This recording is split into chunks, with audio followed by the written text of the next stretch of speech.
బాధితులు ఎవరైతే ఉన్నారో వాళ్ళందరి దగ్గరికి వెళ్ళి కలిసి కల్తీ కళ్ళకు కారణమైనటువంటి వ్యక్తుల్ని అరెస్ట్ చేయాలని డిమాండ్ చేస్తూ ఉన్నారు. ప్రజల ప్రాణాలతో చెలగాటమాడుతూ ఉన్నారు. కళ్ళు కాంట్రాక్టర్ ప్రధానంగా గీతా కార్మికులు మా నోటీసులు ఉన్నటువంటిది మా విచారణ చేయాలన్నటువంటి భూమాగౌడు, కిషన్ గౌడ్ వీళ్ళిద్దరు మాత్రమే వాళ్ళు కళ్ళు తీసుకొని అమ్ముకుంటారు. మిగతా అన్ని చోట్ల వాళ్ళు కళ్ళు కాంట్రాక్టర్లే కళ్ళు దుకాణాలు నడుపుతున్నారు. దుర్కి విలేజ్లో కళ్ళు తయారు చేసి అంకోల్ తండా, దుర్కి చుట్టుపక్కల గ్రామాలన్నిటికీ వాళ్ళే సప్లై చేస్తూ ఉన్నారు.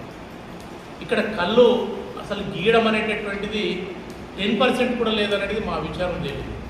చెట్లు ఉన్నప్పటికీ కూడా కళ్ళు కార్మికులు పెట్టి గీయించట్లేదు.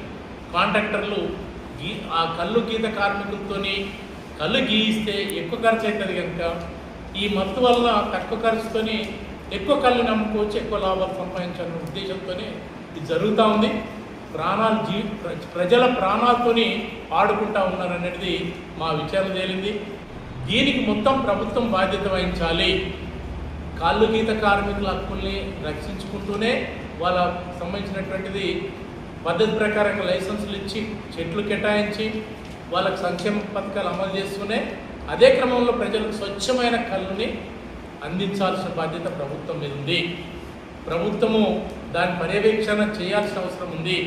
ఈరోజు మత్తులో మునిగినటువంటి ఎక్సైజ్ శాఖ అటు ముఖాన పోకుండా ఆ వాళ్ళు ఇచ్చిన ఎవరైతే కళ్ళు కాంట్రాక్ట్లు ఇచ్చినటువంటి షాంపుల్స్ తీసుకొని వాటిని టెస్ట్ల కోసం పంపిస్తున్నారు, వాస్తవంగా సప్లై అయ్యేటటువంటి కళ్ళు వేరే ఉంటుందనేది ఇది జగమెరిగిన సత్యం. దీన్ని ప్రభుత్వము సీరియస్గా తీసుకోవాలి. ప్రజల జీవితంతో ఆటలాడుకుంటే ఊరుకునే లేదు.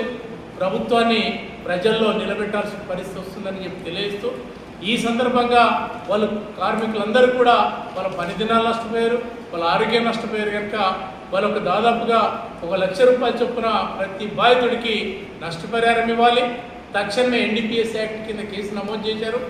ఇద్దరి మీద నమోదు చేశారు, సురేందర్ గౌడ్ అండ్ లక్ష్మగౌడ్ మీద. అది కాకుండా దాన్ని నమ్ముతున్నటువంటి నాగార్జున గౌడ్ కూడా ఉన్నాడు దీంట్లో, ఆయనను కూడా అరెస్ట్ చేయాలి. ఈ దీంట్లో ఎవరైతే కల్తీ చేస్తున్నారో కళ్ళుని, ఆ కల్తీ చేస్తున్నటువంటి వాళ్ళ మీద కూడా కేసు నమోదు చేసి దాంట్లో అరెస్ట్ చేయాలని చెప్పి సందర్భంగా పౌరకుల సంఘం డిమాండ్ చేస్తుంది. ఎక్సైజ్ శాఖ పూర్తిగా నిర్లక్ష్యం ఉంది.